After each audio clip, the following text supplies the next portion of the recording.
ومن أحسن قولا ممن دعا إلى الله وعمل صالحا وقال إنني من المسلمين। আসসালামু আলাইকুম ওয়া রাহমাতুল্লাহি ওয়া বারাকাতুহু। আমাদের একজন বোন প্রশ্ন করেছেন যে উনি বলছেন যে আমি শুনেছি মেয়েরা তাদের নামের সাথে হাজব্যান্ডের নাম লাগাতে পারবে না, কিন্তু নাম পরিবর্তন করা অনেক ঝামেলার ব্যাপার, যেহেতু ভোটার আইডি, ব্যাংক অ্যাকাউন্ট, বিভিন্ন কাগজপত্র সহ সব কিছুতে হাজব্যান্ডের নাম লাগানো আছে। এই অবস্থায় কি করণীয়? যদি আমি নাম পরিবর্তন না করি তাহলে কোনো গুনাহ হবে কিনা?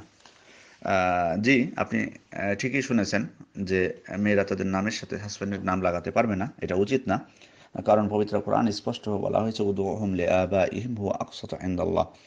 সূরা আহজাবের 5 নম্বর আয়াত, ডাকো তোমরা তাদেরকে তাদের পিতৃ পরিচয়ে ডাকো, এটাই আল্লাহর নিকট বেশি ন্যায়সঙ্গত।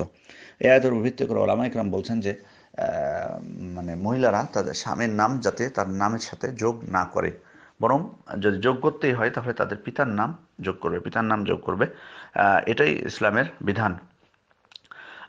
কারণ খেয়াল করে দেখুন যে যদি স্বামীর নাম মানে মানে যোগ করা বা লাগানো যদি এটা বৈধই হতো বা ভালোই হতো, তাহলে উম্মাহাতুল মুমিনিন যারা রাসূল সাল্লাল্লাহু আলাইহি ওয়াসাল্লামের স্ত্রীগণ, তারা তো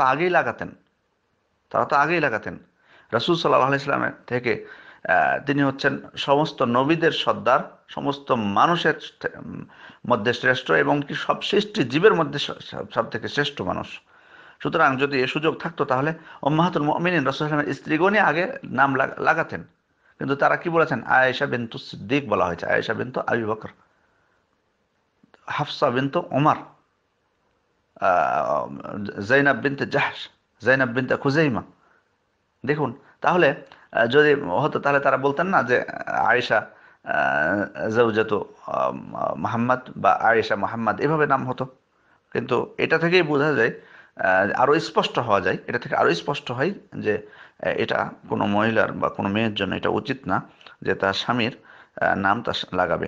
এখন যদি কোনো বশত হয়ে থাকে এবং সেটা চেঞ্জ করা সম্ভব না হয়, তাহলে এক্ষেত্রে আপনার যেটা কর্তব্য, যদি যদি কারো মানে চেঞ্জ করা সম্ভব হয় তাহলে তো চেঞ্জ করবেন, আর যদি কঠিন হয়ে যায় সেটা চেঞ্জ করাটা, তাহলে তিনি এখানে খাতা কলমে থাকবে ঠিক, কিন্তু এমনিতেই কোনো জায়গায় ব্যবহারের সময় যেখানে কোনো ক্ষতি করবে না ব্যবহার না করলে, সেখানে তিনি ব্যবহার করবেন, বা তাকে নামের সাথে কোনো সময় এমনি মুখে বলার সময় বা যে কোনো জায়গায় সেটা ব্যবহার থেকে তিনি সম্পূর্ণভাবে এড়িয়ে চলবেন।